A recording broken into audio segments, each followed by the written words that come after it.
Ca să înțelegem în detaliu structura unui microprocesor, va trebui mai întâi să facem schematic structura generală a unui sistem numeric universal, pe care îl vom considera pentru început ca o cutie neagră,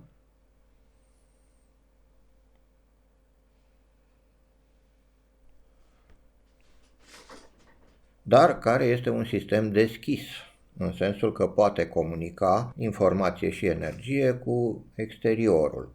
Prin urmare, trebuie să existe niște căi de comunicație, pe noi ne interesează cele referitoare la informație și de aceea, haideți să le figurăm. Deci, o cale de intrare, o cale de ieșire. Bineînțeles, pentru a fi compatibilă informația din exterior cu cea din interior și pentru sincronizarea momentelor, sunt necesare anumite blocuri specializate pentru preluarea, respectiv generarea informației și le vom numi pe acestea porturi. Iată, de exemplu, un port de intrare a informației și un port de ieșire a informației. Să le numim port intrare, port out, iar sensul informației este acesta. Deci pe aici intră informația, pe aici iese. De asemenea, în interior trebuie să există căi de comunicații cu alte subansamble ale sistemului numeric universal. În primul rând, trebuie să existe o unitate care să facă procesarea acestei informații. Deci va exista undeva un bloc de procesare pe care îl vom numi Central Processing Unit, unitate centrală de procesare sau pe scurt procesor. Acesta este principalul obiect al acestui curs pe care îl vom detalia în continuare, dar până atunci să remarcăm faptul că în general lucrurile se petrec în timp, adică secvențial, pas cu pas în interiorul sistemului numeric și la diversi pași intermediari apar anumite rezultate. Acestea pot fi necesare în funcționarea algoritmului la momente ulterioare, deci până în acel moment sau până se finalizează algoritmul, ele ar trebui reținute în sistem, cu alte cuvinte, memorate. De aceea trebuie să mai existe aici și un bloc pe care să-l numim memorie,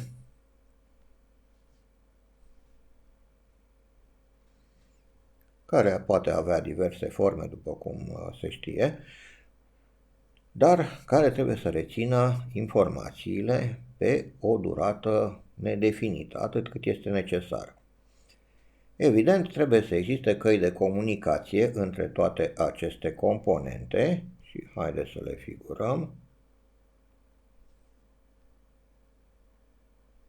Să zicem așa, care vor avea anumite sensuri, în principiu dinspre intrări către ieșiri, dar și către CPU și memorie.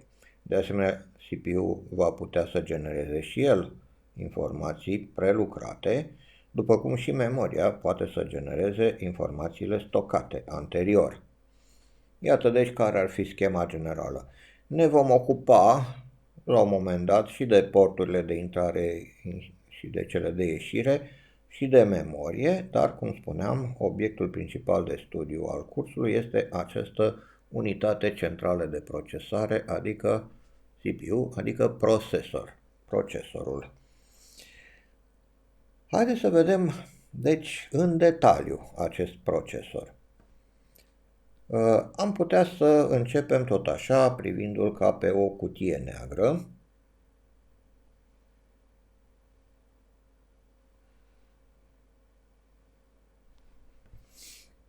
Și să încercăm să identificăm ce blocuri ar fi necesare în interiorul acestuia. În primul rând, tot așa, trebuie să existe o cale de comunicație Deci să o figurăm în felul acesta. Și acum, pentru că în realizarea unui algoritm sunt necesari anumiți pași într-o anumită succesiune, în funcție de rezultate și alte condiții intermediare, e clar că undeva în interiorul procesorului trebuie să existe o unitate, un bloc de comandă și control a tuturor acestor pași și a tuturor condițiilor. Vă să zic că un prim bloc ar fi aici așa numita unitate de comandă și control.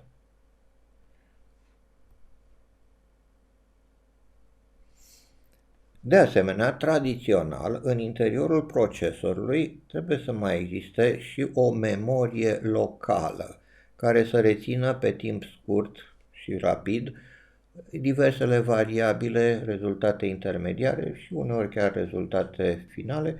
Deci ar fi un alt bloc de memorie locală în interiorul procesorului. Vom numi această unitate, din motive pe care le vom vedea ulterior, arie de registre.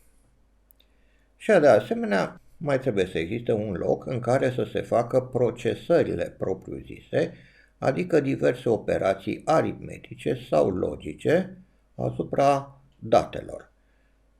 Să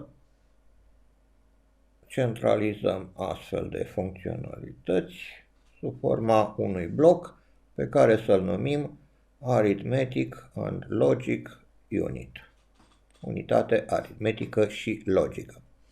Bineînțeles, toate acestea trebuie să comunice între ele prin intermediul acestui sistem de comunicație pe care îl vom numi în continuare magistrală, adică în engleză bus. Iar comunicațiile sunt ortogonale, adică de la orice bloc către oricare alt bloc și sunt de cele mai multe ori bidirecționale, în sensul că unitatea de comandă și control generează semnale către restul sistemului, dar și ia informații pentru control. Aria de registre memorează date intermediare, dar le și restituie când este cazul, iar unitatea aritmetică și logică primește operanzi și generează rezultate către restul sistemului. Iată deci că magistrala aceasta este bidirecțională, permite comunicațiile în ambele sensuri și permite și ortogonalitatea, adică transferul de la oricare dintre blocurile constituente către oricare altul. Acesta ar fi deci procesorul CPU sau să-l mai numim microprocesor, pentru că el este realizat la ora actuală în tehnologii microelectronice. În interiorul procesorului, deci, se pot desfășura diverse procese, cum îi spune și numele, și acestea pot fi încadrate în mai multe categorii, dintre care cele mai simple vor fi cele de transfer, despre care deja am pomenit și pe care haideți să încercăm să le studiem acum mai în detaliu. Deci să ne ocupăm puțin de transferul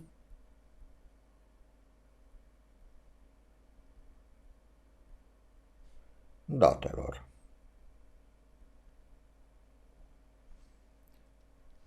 Atât în interiorul procesorului, cât și în interiorul sistemului numeric universal. Datele sunt o formă numerică de informație în general și ca orice schemă de transmisie a informației, aceasta presupune o sursă, o destinație și un canal de transmitere a acesteia. Dar, de fapt, haideți să dăm o definiție și pentru date. Ce sunt ele? După cum se știe, în sistemele numerice actuale, informația este codificată în sistemul binar, adică sub formă de biți unitatea fundamentală de măsură a informației, care pot avea, fiecare bit în parte poate avea două valori logice, 0 logic și respectiv 1 logic. Prin urmare, am avea un bit care poate avea două valori, 0 sau 1, și se poate vehicula foarte ușor sub forma unui semnal electric care pornește de la sursă și merge către destinație. Deci, dacă se face o legătură electrică între o sursă și o destinație, fiecare având o informație de un bit, să zicem BI, aceasta se poate transmite sub forma unei mărimi electrice de la sursă către destinație, unde ajunge sub forma BI. Însă, în general, în sistemele numerice actuale, informația nu se vehiculează doar pe un bit, ci pe grupuri de biți care se transferă simultan. Numim astfel de grupuri de biți cuvinte. Haideți să notăm un cuvânt cu W de la Word și el reprezintă de fapt un ansamblu de biți B0, B1 și așa mai departe, L biți BL-1, unde L este lungimea cuvântului. Se vede că sunt L biți într-un cuvânt. În mod normal, acest L este o putere a lui 2. Primele procesoare aveau lungimea cuvântului de 4 biți, Intel 4004. Următoarele, Intel 8008 și 8080, aveau 8 biți. Mai sunt și la ora actuală procesoare de 8 biți.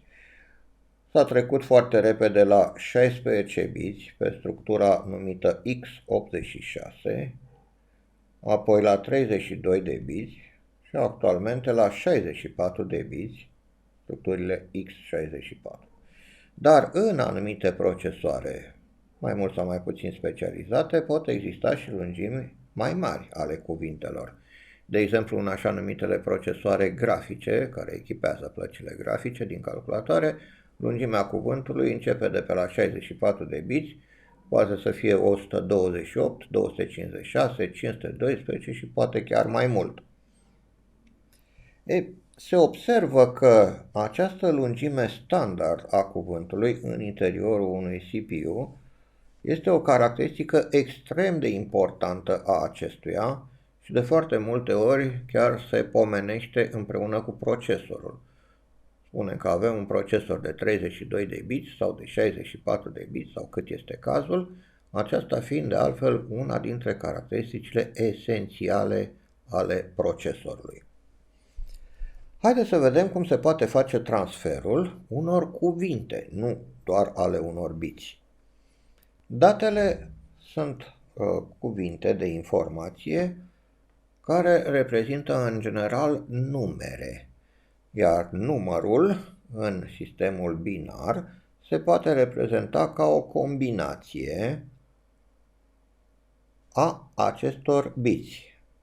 N va avea forma generală sumă din BI ori 2 la puterea I, de la I egal cu 0 până la L-1, unde L este lungimea cuvântului.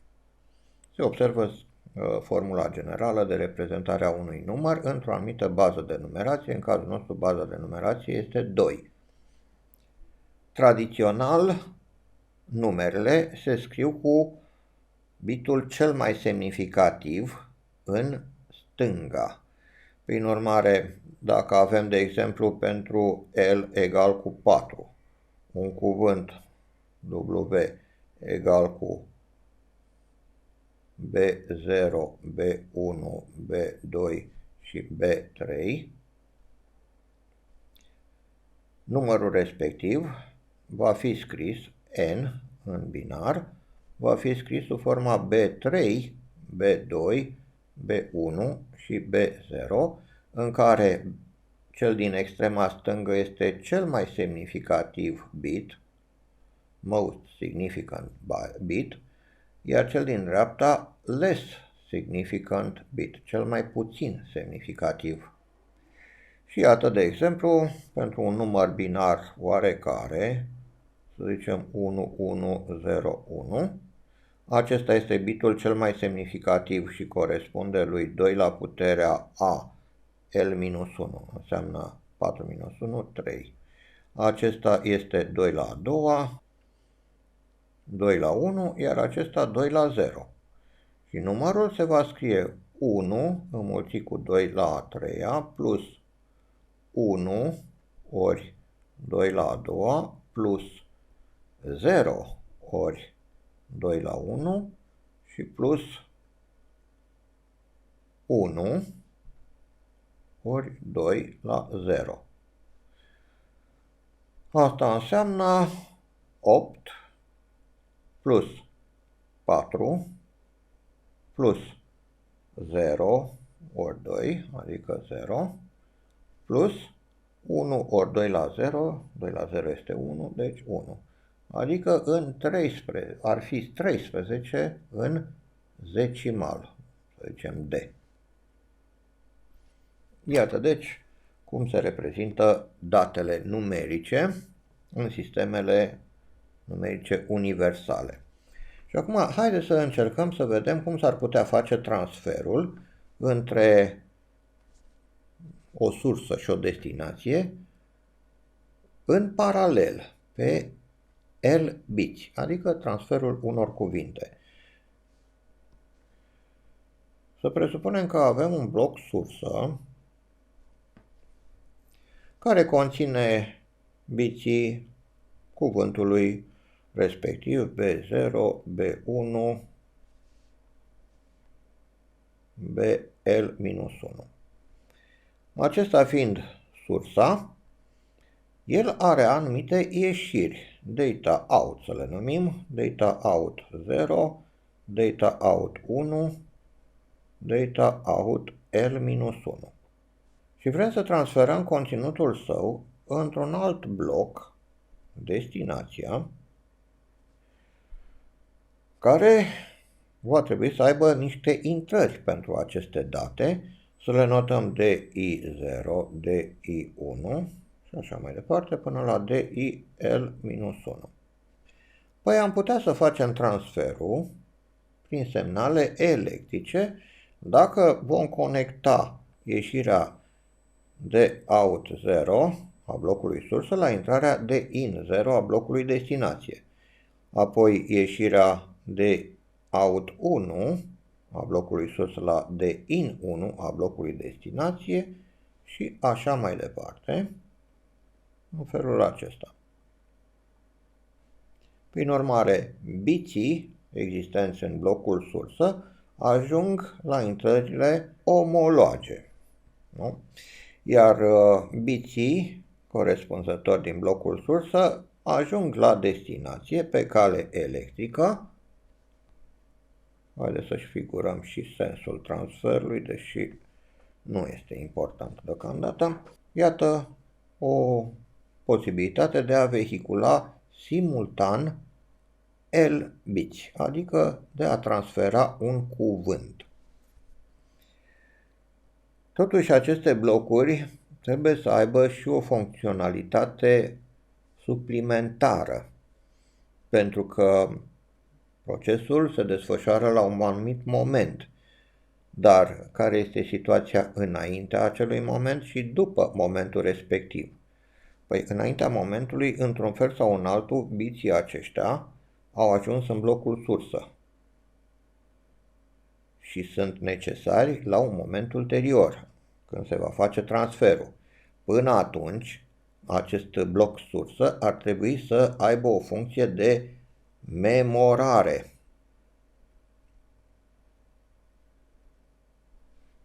A biților a cuvântului. De asemenea, după ce ajung în blocul destinație, ei vor trebui să rămână aici până când va fi din nou nevoie de ei în altă parte. Deci și acesta trebuie să aibă o funcție de memorare. Ambele blocuri, deci, trebuie să dispună de posibilitatea memorării biților, adică a cuvintelor. Și pentru aceasta va trebui să folosim un anumit tip de suport fizic activ, adică niște circuite electronice speciale. Cu alte cuvinte, circuite logice secvențiale, pentru că se știe că memoria este o funcție logică secvențială. Ca să ne reamintim cum erau realizate circuitele acestea logice și care sunt funcțiile lor, vom face o scurtă recapitulare a acelora care ne sunt absolut necesare la acest curs. Cel mai simplu circuit logic este așa numitul inversor. Deci, inversorul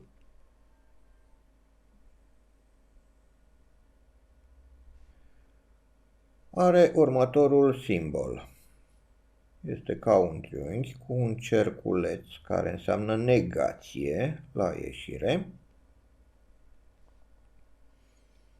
Pe intrare se aplică data in, la ieșire rezultă data out, iar tabelul de adevăr, care exprimă dependența ieșirii de intrare, este extrem de simplu.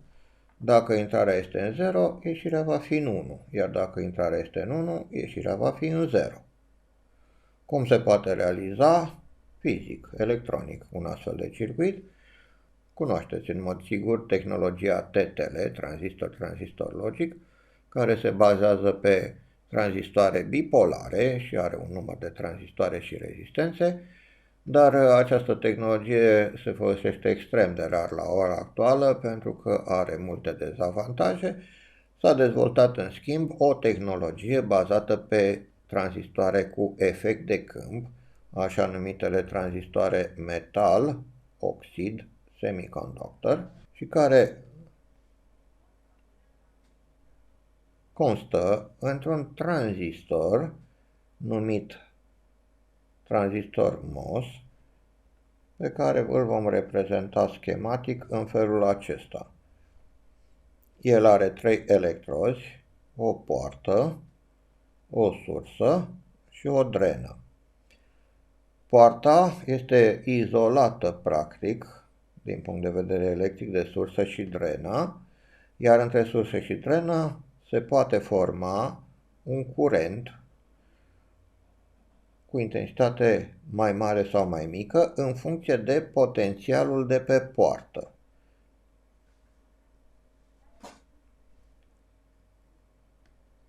La anumite tranzistoare, numite N, metal oxid semiconductor, dacă se aplică pe poartă un potențial pozitiv, atunci începe să curgă un curent între drenă și sursă și rezistența canalului fizic dintre acești doi electrozi devine foarte mică, de ordinul ohmilor, la unele chiar zecimi de ohm. Să-l figurăm sub forma aceasta ca să arătăm și sensul de trecere a curentului. În schimb, dacă tensiunea pe grilă este mică sau mai exact sub un anumit prag, nu mai circulă curent între drenă și sursă, se comportă tranzistorul ca o rezistență comandată sau, dacă vreți, ca un comutator comandat.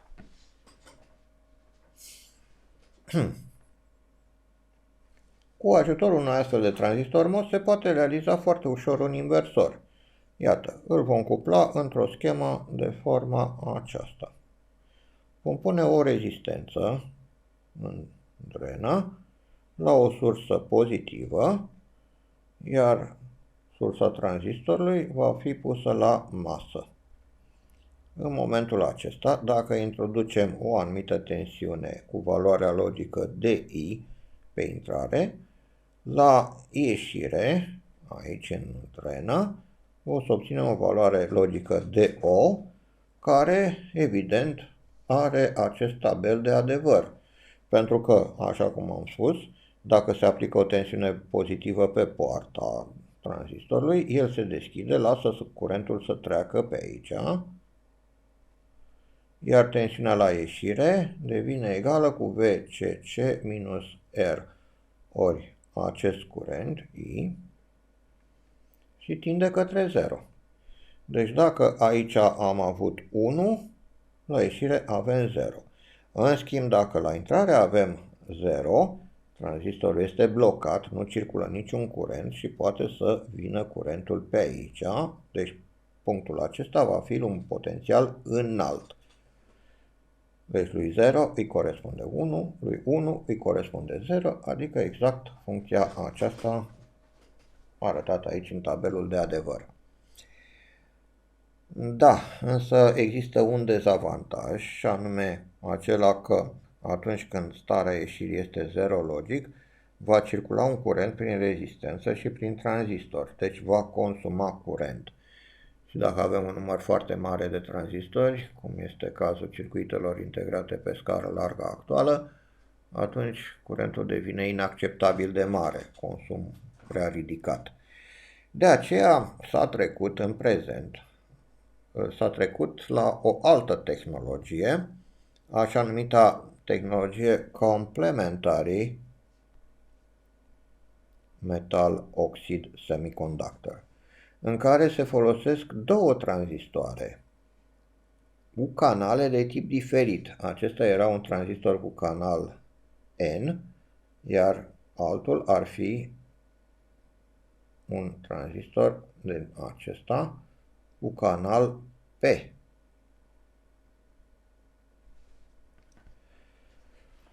Și iată, am putea să facem atunci următoarea configurație. Deci avem tranzistorul cu canal N, pe care l-am văzut, și care are sursa pusă la masă, electrodul sursă pus la masă, și pe care îl vom înseria cu un alt tranzistor, de data aceasta cu canal P, pus cu sursa la VCC.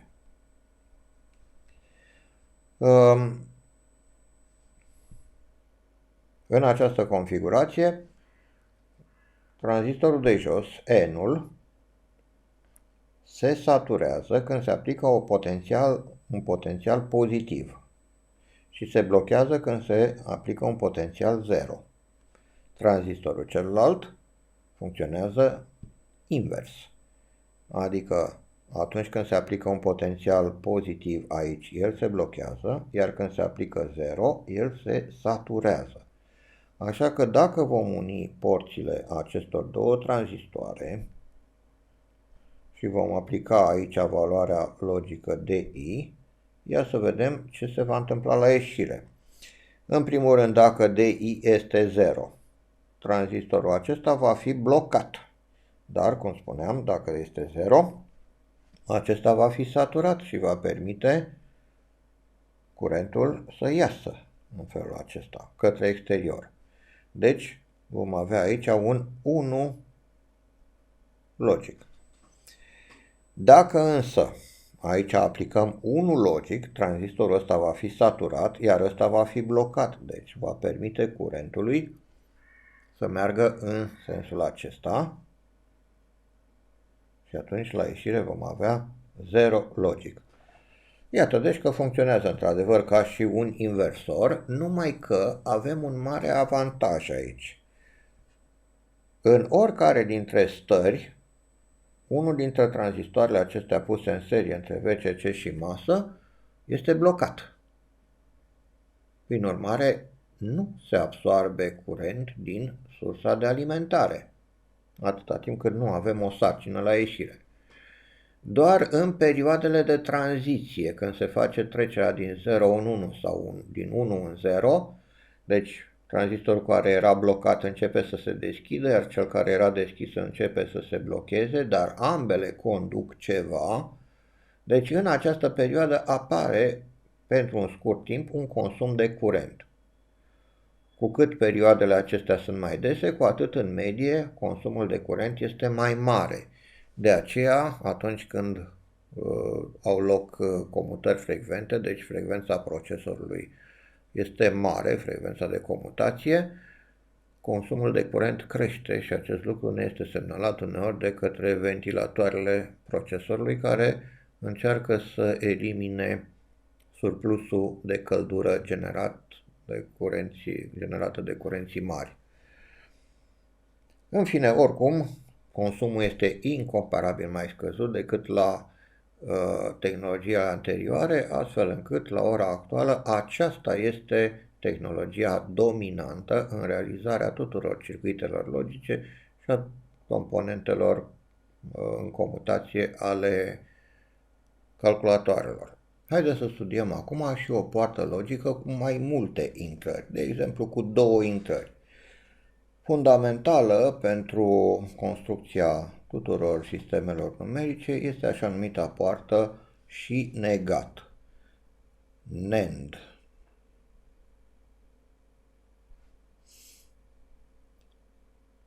Aceasta are următoarea reprezentare.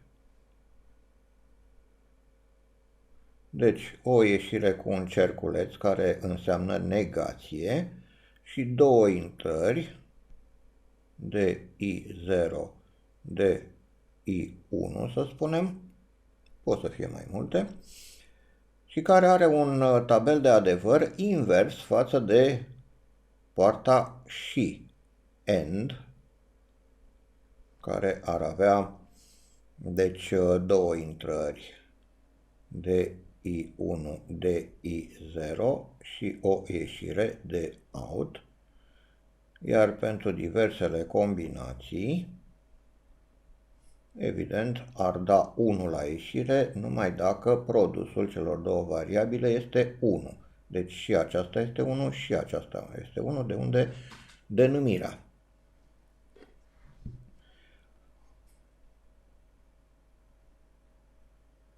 La toate celelalte combinații am avea, evident, ieșirea în starea 0. E bine, ieșirea și negat neagă această ieșire, deci pentru NAND vom avea un tabel de adevăr de I1, de I0 și de OUT,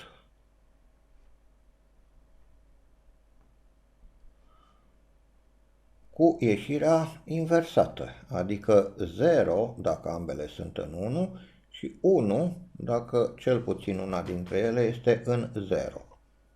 Și ia să vedem cum am putea realiza în tehnologia CMOS o astfel de poartă. Este destul de simplu și haideți să facem schema respectivă. Vom avea un prim tranzistor de tip N cu sursa legată la masă, în serie cu un alt tranzistor de tip N,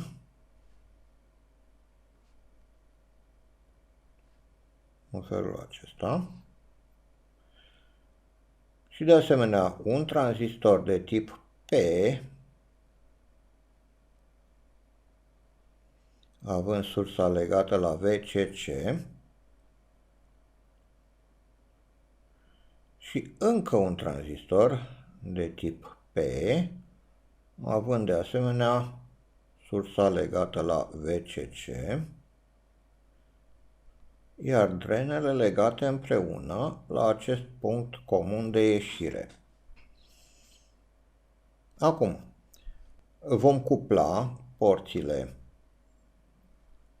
acestor două tranzistoare și aceasta va fi o intrare, precum și porțile acestor două tranzistoare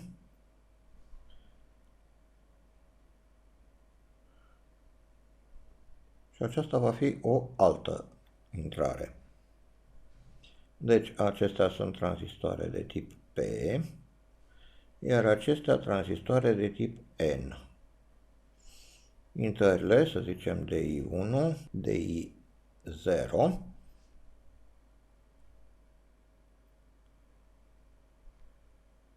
iar aceasta va fi data out.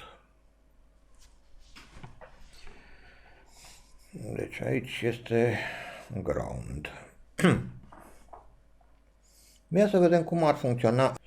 Să observăm că dacă oricare dintre aceste două intrări este în 0 logic, înseamnă că cel puțin unul din aceste două tranzistoare este blocat, pentru că ele sunt de tip N.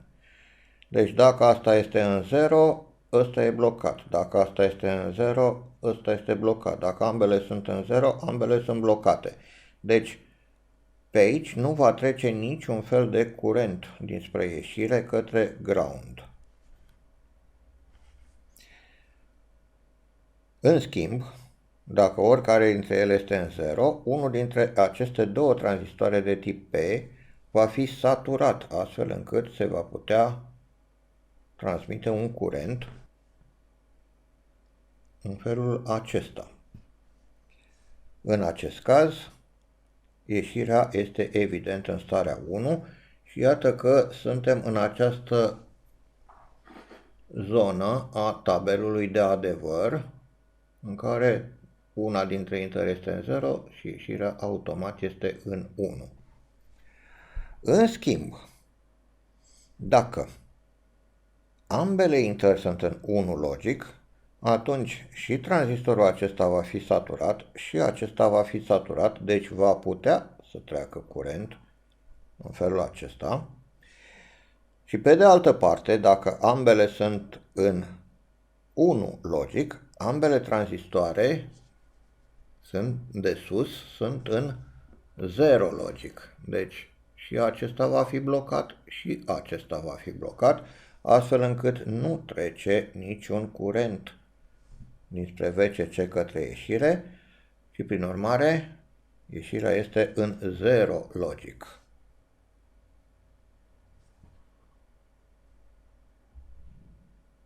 Iată deci că această configurație corespunde perfect cu tabelul de adevăr al unei porți de tip NAND.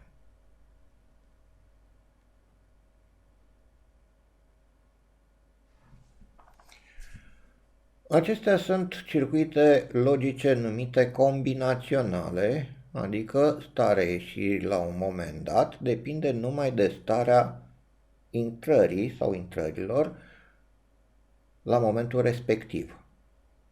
Pentru funcția de memorare însă avem nevoie de un circuit logic de tip secvențial, în care starea ieșirii depinde atât de stările intrărilor la momentul respectiv, dar și de stările anterioare ale sistemului, ale circuitului.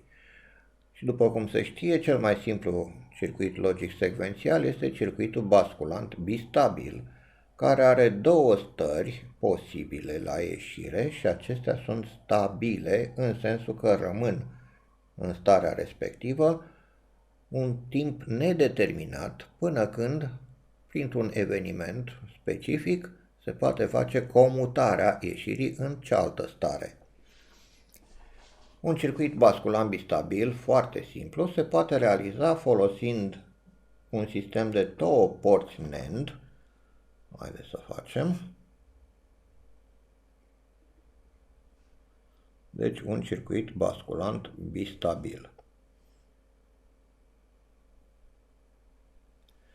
Deci două porți cu câte două intrări, cuplate într-o schemă cu reacție.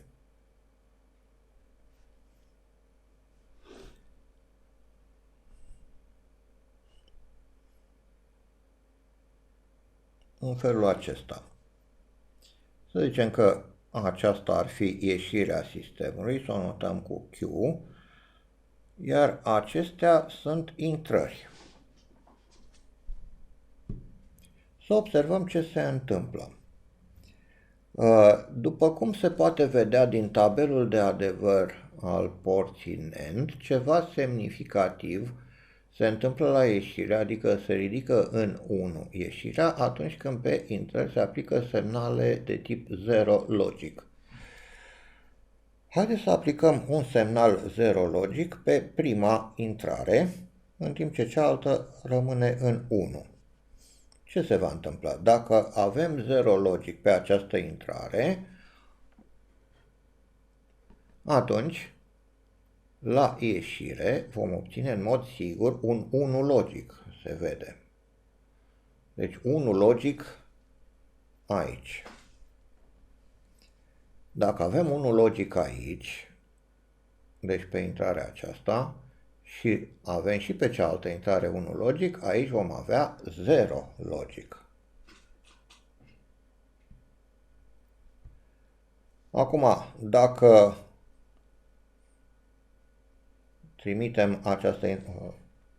trecem această intrare în 1 logic și asta rămâne tot în 1 logic, ce se va întâmpla?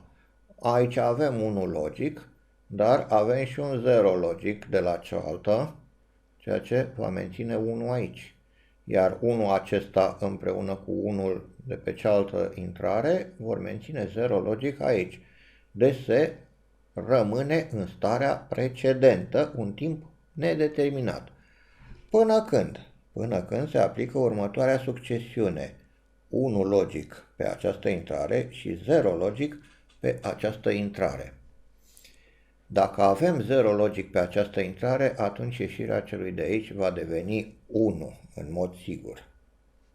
Deci aici rămăsese așa, acum va trece în 1.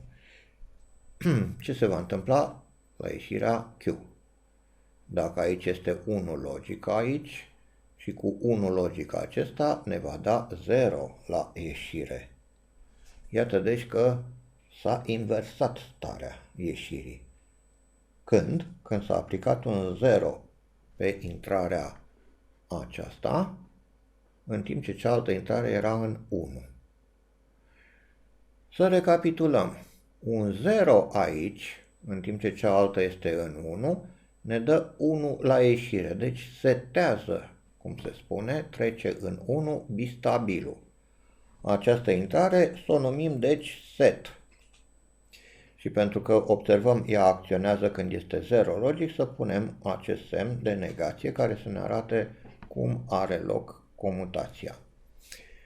În schimb, dacă introducem un 0 aici, în timp ce cealaltă este în 1, starea ieșirii devine 0, adică se resetează. Prin urmare, să numim această intrare reset și să îi punem de asemenea o bară deasupra ca să arătăm că ea este activă când se află în 0 logic. În concluzie, putem să figurăm acest circuit ca un bloc, având 2 intrări și o ieșire. Ieșirea am notat-o Q sau data out, se mai poate și așa, iar intrările sunt set, negat, respectiv reset, negat. Cerculețul acesta ne arată că intrările respective sunt active în starea 0. Acesta este așa numitul circuit basculant bistabil de tip RS.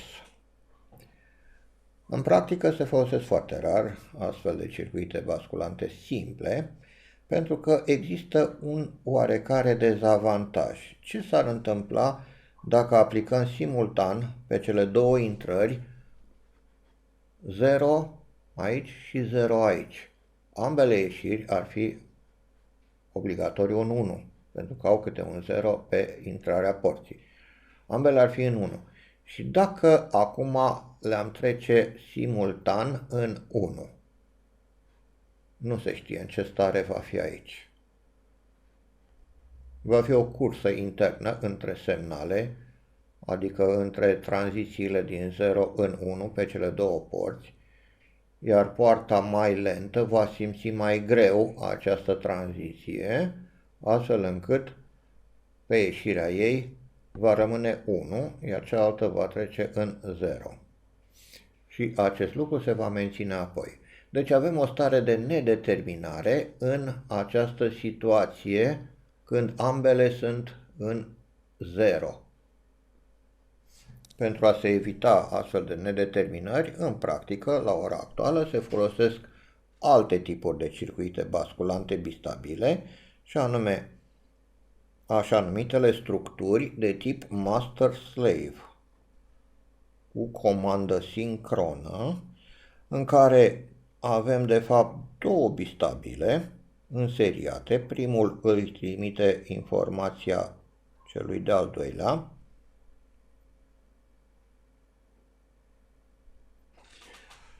Acesta este bistabilul master, acesta este bistabilul slave.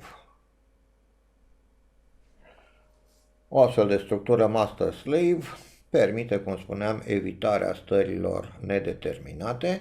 Are o structură destul de complexă, dar s-a învățat la circuitele integrate digitale, așa că nu mai insist asupra ei. Important este să știm că practic toate circuitele basculante folosite în sistemele numerice au la ora actuală o structură de tip master-slave. Și în funcție de felul în care se face sincronizarea și introducerea informației din exterior, avem trei tipuri principale de circuite basculante bistabile, și anume circuitele de tip JK Master Slave,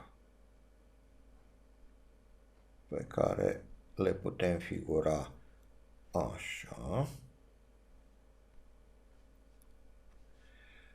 Avem o intrare J, o intrare K și o intrare de tact. De asemenea, o ieșire de date. Deci acesta este JK Master Slave. Mai există de asemenea așa numitul circuit basculant bistabil de tip D, care are o intrare de date, o ieșire de date și o intrare de tact.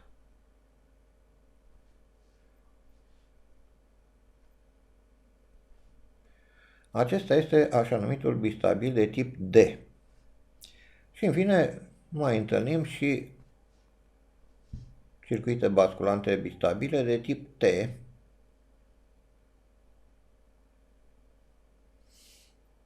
avem o ieșire de date și o intrare de tact. Atât. Acestea se folosesc în principal în numărătoare și au particularitatea că schimbă starea ieșirii la aplicarea unui impuls de tact. Deci de fiecare dată când se aplică un impuls pe această intrare, ele își schimbă starea ieșirii, adică basculează. Dacă era un 0, trec în 1, dacă era un 1, trec în 0. Ei bine, dintre aceste tipuri de circuite basculante bistabile, de departe, cele mai răspândite în tehnica de calcul, în sistemele numerice actuale, sunt bistabilii de tip D. Aceștia sunt cei mai importanți și îi vom studia mai în amănunt în continuare.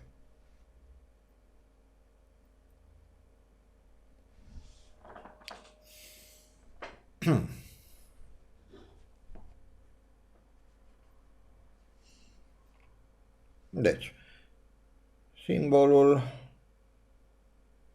acestui tip de bistabil este acesta. Avem o intrare de date, o intrare de tact și o ieșire de date.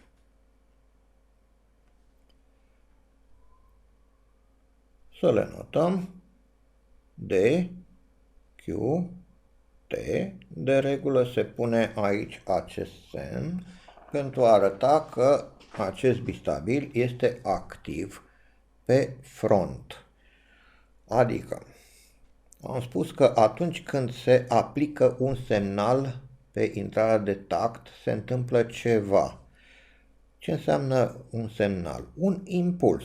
Și în sistemele numerice se folosesc impulsuri dreptunghiulare de această formă. Ce înseamnă, deci, un impuls? Înseamnă o variație pe un interval a tensiunii din 0 logic în 1 logic. Se observă că pot exista două tipuri de porțiuni. Porțiuni de palier, cum este aceasta, sau aceasta, sau aceasta, și fronturi. Un front crescător și unul descrescător. Frontul crescător înseamnă o tranziție din 0 în 1. Acesta. Iar frontul descrescător o tranziție din 1 în 0. Acesta. Un impuls complet, deci are două fronturi și un palier cel puțin. Pot exista și impulsuri cu polaritate inversă, adică în mod normal sunt în 1, la un moment dat apare un front descrescător și apoi un front crescător. Ei bine, în cazul circuitelor basculante bistabile de tip D, contează frontul care se aplică pe intrarea de tact. De regulă, frontul activ este frontul crescător, adică acesta sau acesta, adică acesta sau acesta. Însă există și circuite basculante bistabile de tip D care acționează pe front descrescător, mai rar, dar există. Reprezentarea cu triunghi aici ne arată că e vorba de acțiune pe front. Și acum, cum funcționează acest bistabil? Păi el are un tabel de adevăr care ne spune cum reacționează el la un front. Vom numi în continuare starea până la apariția frontului starea QT, iar după apariția frontului starea QT plus 1. Iată și aici avem o situație similară, până aici în momentul frontului avem QT, iar după aceea vom avea o stare QT plus 1. Ce înseamnă? Deci QT plus 1 după aplicarea unui impuls, adică a frontului. Însă, evident, nu este suficient doar un front, pentru că, de exemplu, la primul tip de impuls, dacă vrem să acționăm pe front aici și ulterior vrem să dăm din nou un front pozitiv, este obligatoriu ca între timp să fi trecut în 0, ca să putem să facem o tranziție din 0 în 1, adică un front pozitiv, front crescător. La fel și aici, dacă vrem acest front crescător să acționeze și după aceea vrem încă o dată să acționeze, trebuie ca între timp să-l aducem în 0 pentru a putea introduce un nou front. Deci în toate cazurile avem nevoie de două fronturi pentru ca fenomenul să fie repetabil. Un front este activ, iar celălalt front este de revenire în starea de repaus. Și acum să facem tabelul de adevăr. Păi se poate reprezenta foarte simplu în felul următor. Starea la momentul QT plus 1, adică după aplicarea unui impuls pe intrarea de tact.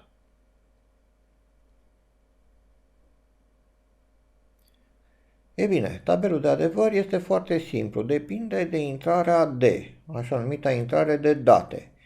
Dacă intrarea D la momentul aplicării frontului era în 0, atunci QT plus 1 va fi 0. Dacă intrarea D la momentul aplicării impulsului era 1, atunci QT plus 1, deci după aplicarea impulsului, ieșirea devine 1. Este extrem de simplu tabelul de adevăr și funcționarea, numai că trebuie să observăm că schimbarea stării apare numai la apariția unui impuls de tact, ceea ce înseamnă că după ce s-a stabilit o anumită stare a ieșirii, aceasta va rămâne neschimbată un timp nedeterminat, oricât de mult, până când apare un nou impuls de tact. Între aceste două impulsuri de tact, el memorează starea, rămâne neschimbată, până când nu se aplică un impuls de tact pe această intrare, ieșirea rămâne neschimbată, memorează starea, indiferent ce s-ar întâmpla pe intrarea de date. Aici poate să treacă în 0, poate să treacă în 1, poate să treacă în orice. Ieșirea este insensibilă. Ea a memorat starea existentă la precedentul impuls aplicat pe intrarea de tact. Memorează acea stare. Deci iată că un circuit basculant bistabil de tip D este capabil să memoreze o unitate de informație, adică un bit. Iată o ilustrare animată a funcționării unui bistabil de tip D. Să presupunem că la un moment dat ieșirea sa se afla în starea 1 logic, iar pe intrare avem 0 logic. După aplicarea unui impuls de tact pe această intrare, să urmărim ce se va întâmpla cu ieșirea. Iată, după aplicarea impulsului, ieșirea a devenit 0. De ce? Pentru că intrarea se afla în 0. Dacă ieșirea este în 0 și intrarea este tot în 0, după aplicarea unui impuls de tact, ieșirea devine tot 0, pentru că asta era starea intrării la momentul aplicării impulsului. Dacă însă ieșirea se afla în 1 și intrarea tot în 1, după aplicarea impulsului de tact, ieșirea devine tot 1, adică identică cu intrarea. Și în fine, dacă ieșirea era în 0, iar intrarea era în 1, după aplicarea impulsului de tact, ieșirea devine 1, pentru că intrarea era în 1. În concluzie, oricare ar fi starea ieșirii la un moment dat, dacă pe intrarea de date este 0, când se aplică un impuls de tact, după aplicarea acestuia, ieșirea devine 0. Și de asemenea, oricare ar fi fost starea ieșirii la un moment dat, dacă starea intrării de date este în 1, după aplicarea impulsului de tact, ieșirea devine și ea 1. Deci copiază starea intrării. Iată deci că folosind un circuit basculant bistabil de tip D se poate memora un bit și se poate eventual transfera un bit, pentru că, așa cum am spus, atât blocul sursă cât și blocul destinație trebuie să aibă o funcție de memorare. Însă, așa cum am arătat, de regulă se vehiculează nu un singur bit, ci un grup de L biți, un cuvânt, astfel încât ne-ar fi necesari mai mulți bistabili ca să memorăm mai mulți biți. Cum s-ar putea realiza aceasta? Păi, haideți să facem o schemă pentru memorarea unui cuvânt.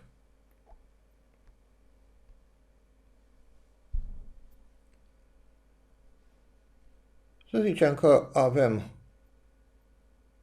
un bistabil de tip D cu o intrare de date, o intrare de tact și o ieșire de date. Să notăm D, T și data out. Haideți să notăm așa mai simplu. Iar acum să repetăm această structură, deci să punem mai mulți astfel de bistabili.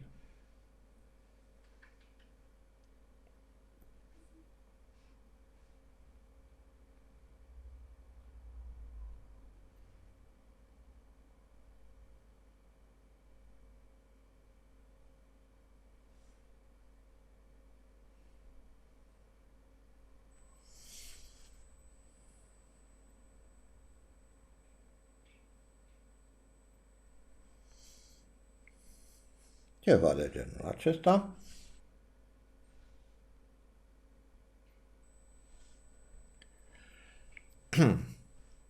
Și să aplicăm pe intrările de date biții cuvântului care dorim să fie transferat. Deci aici vom avea un B0, B1 și așa mai departe până la BL-1. Vrem să memorăm acești biți în acest lanț de bistabili. Cum? Aplicând semnale de tact. Sigur că ar trebui să aplicăm simultan semnalul de tact pe aceste intrări de tact. Deci haideți să facem o conexiune de forma aceasta, în care, observați, un impuls se va aplica simultan pe toate intrările de tact. În momentul în care aplicăm un impuls pe această intrare, biții cuvântului vor fi memorați fiecare în bistabilul său și vor apare la ieșiri. B0, B1, BL-1. Deci această intrare are semnificația de intrare de încărcare a datelor în bistabili. O vom nota cu LD de la load, încărcare în engleză. Iată deci cât de simplu se pot memora în astfel de bistabili de tip D anumite cuvinte. Schema este totuși destul de stufoasă, așa că am să încerc să o simplific puțin. O să reprezint așa blocul în ansamblul său. Tot acest bloc va fi reprezentat în felul acesta și vom avea intrările, să zicem, de data in 0 și ieșirea data out 0. Data in 1, data out 1 și așa mai departe, de L-1, data out L-1 și în plus o intrare LD. Vom avea deci pe aceste intrări biții cuvântului, iar pe ieșiri de asemenea vom obține biții cuvântului, deci B0, B1, BL-1, B0, B1, BL-1. Observăm că în interiorul blocului vom nota semnificația conexiunilor respective, terminalelor, nu? Iar în exterior semnificația semnalelor care se găsesc pe aceste terminale. Deci aici vom avea un semnal load care se aplică pe intrarea load. Chiar și așa schema este destul de complicată și când vom avea de lucru cu multe registre ne va fi greu să înțelegem. De aceea o vom simplifica și mai mult. Vom face această reprezentare în care toate intrările vor fi reunite într-un singur vector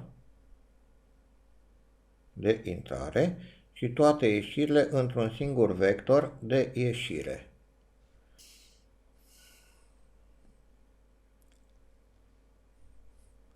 Deci aici vom avea data in, iar aici data out, sensurile fiind acestea.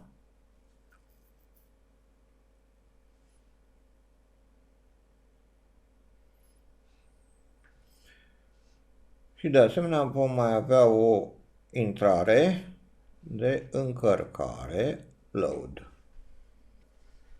Iată deci o reprezentare echivalentă cu aceasta și deci echivalentă cu aceasta și când vom figura ceva de genul de aici, se va ști structura reală care se află aici. Iată o ilustrare animată a funcționării unui registru.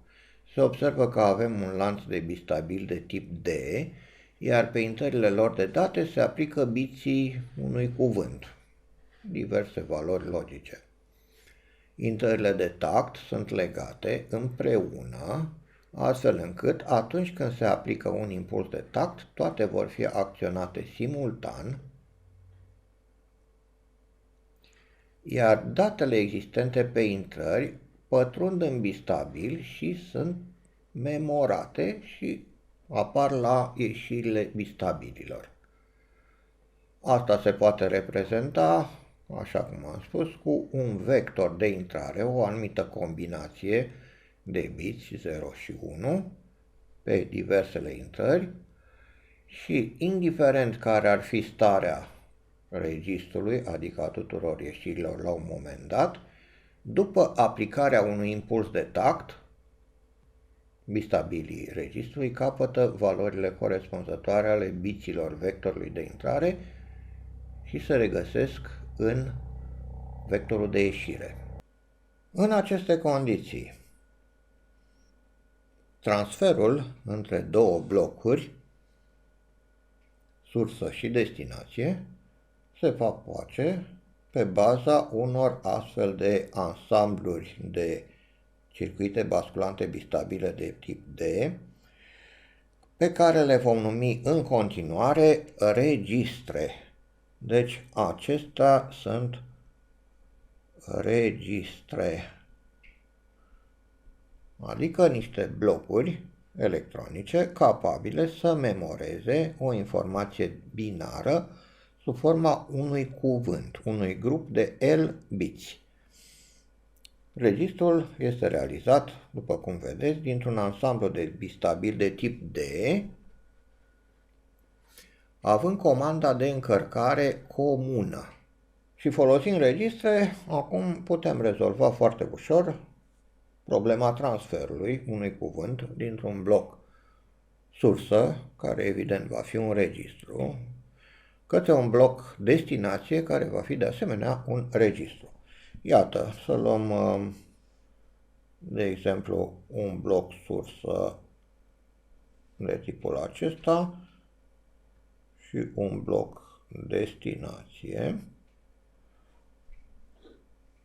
Blocul sursă are ieșirile de out 0, de out 1 până la data out L-1, iar blocul destinație are intrările data in 0, data in 1 până la data in L-1. Și are de asemenea o intrare de încărcare LD. Ce avem de făcut? Să cuplăm pur și simplu data out 0 la data in 0. Deci blocul sursă și blocul destinație vor fi cuplate în felul acesta cu ieșirile la intrările omologe. Data out 1 la data in 1 și așa mai departe, data out L-1 la data in L-1. Acum, în momentul în care aplicăm un impuls pe intrarea de load a registrului destinație, datele existente la intrările sale de date și care sunt identice cu cele existente la ieșirile blocului sursă, vor fi memorate, reținute o perioadă nedeterminată în acest bloc destinație, ceea ce înseamnă că s-a făcut transferul. Atenție, semnificația cuvântului transfer este puțin diferită de cea comună. Transfer ar însemna, de exemplu, să transferi conținutul unei găleți de apă într-o altă găleată. Nu? Apa se transferă dintr-o găleată în alta. Aici nu este chiar același lucru, pentru că, observați, biții au ajuns în D. Dar ce s-a întâmplat în registrul sursă? În registrul sursă nu s-a schimbat nimic. Prin urmare, nu este propriu-zis un transfer în accepțiunea curentă a cuvântului, ci mai degrabă o copiere a biților. Informația de la sursă este copiată la destinație. La sursă ea nu se schimbă, ea se păstrează.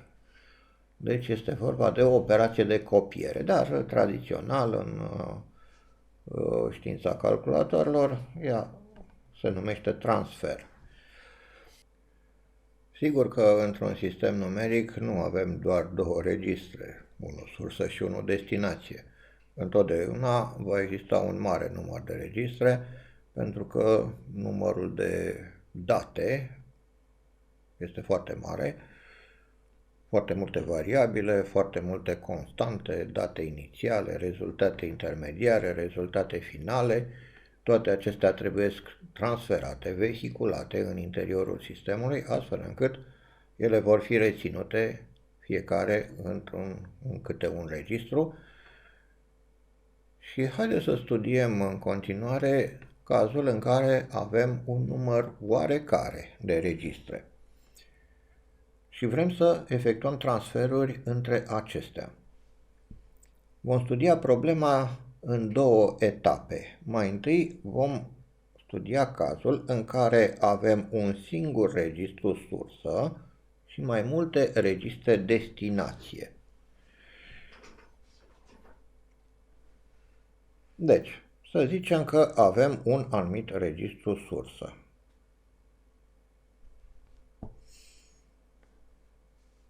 Care va avea un număr de ieșiri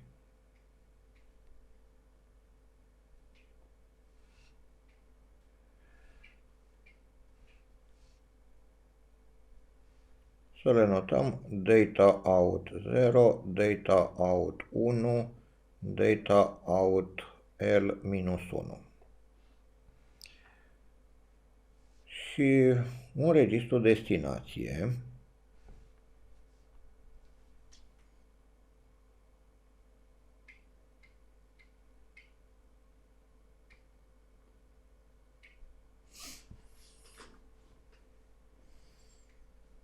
care va avea un număr de intrări, data in 0, data in 1, data in L-1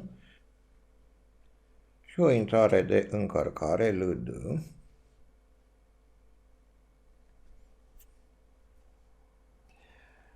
și așa cum spuneam, facem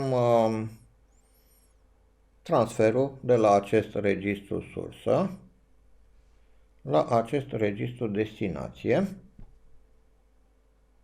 dar mai avem și alte registre destinație, fiecare cu intrările sale. Deci, haideți să repetăm această structură de mai multe ori.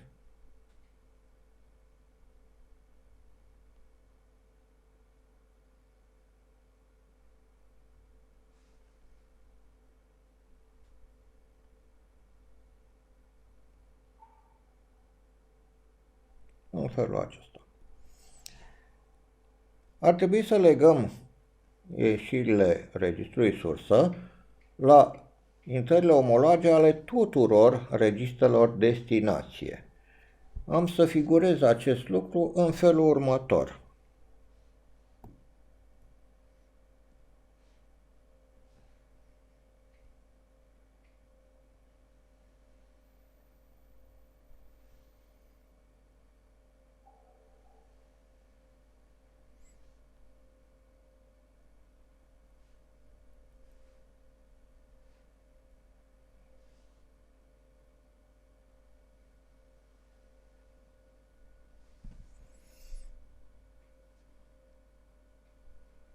Deci, am folosit un grup de linii, L-linii, să le numim linii de magistrală.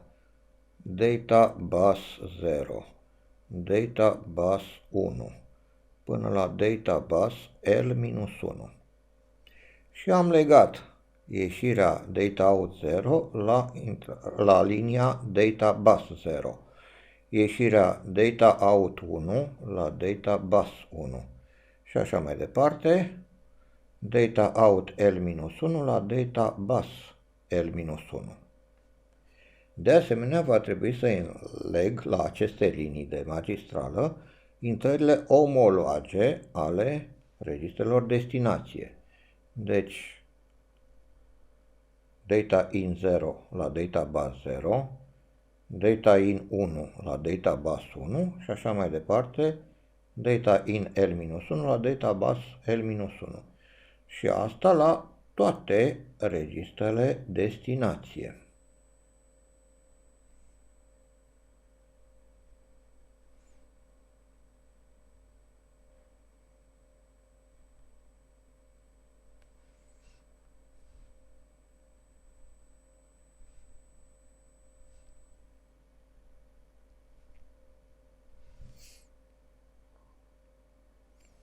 Acum, la registrele de destinație voi avea semnale individuale. Load 1, Load 2, Load N, corespunzătoare indicilor. Registru destinație 1, registru destinație 2, registru destinație N. Și să vedem cum putem face transferul de la acest registru sursă către oricare dintre registrele destinație. Păi este foarte simplu. În acest moment, conținutul registrului sursă se află pe liniile magistralei, deci toți biții din el se găsesc pe pozițiile corespunzătoare ale liniilor magistralei, deci implicit și la intrările omologe ale tuturor registrelor destinație. Ca să facem un transfer oarecare, de exemplu de la registru sursă către registru destinație 2, ce ar trebui să facem? Păi pur și simplu să aplicăm un impuls pe intrarea load 2. În momentul în care am aplicat un astfel de impuls, datele provenite din registrul sursă și care se găsesc și la intrările registrului destinație 2 vor pătrunde în acest registru și vor fi memorate aici. Dacă vreau să fac transferul către registrul destinație 1, tot la fel. Voi aplica un impuls pe load 1, deci datele din registrul sursă vor pătrunde și vor fi memorate aici. Deci la oricare dintre registrele destinație pot să transfer datele din registrul sursă 1. Este destul de simplu. Acum să observăm că în modul acesta noi putem să transferăm ortogonal între un singur registru și registre de destinație. Însă, în mod normal, nu avem un singur registru sursă, ci avem mai multe registre sursă. În acest caz, lucrurile, după cum vom vedea în cursul viitor, se complică și trebuie să mai adăugăm niște unități structurale în construcția registrelor pentru a putea preveni așa numitul conflict de magistrală.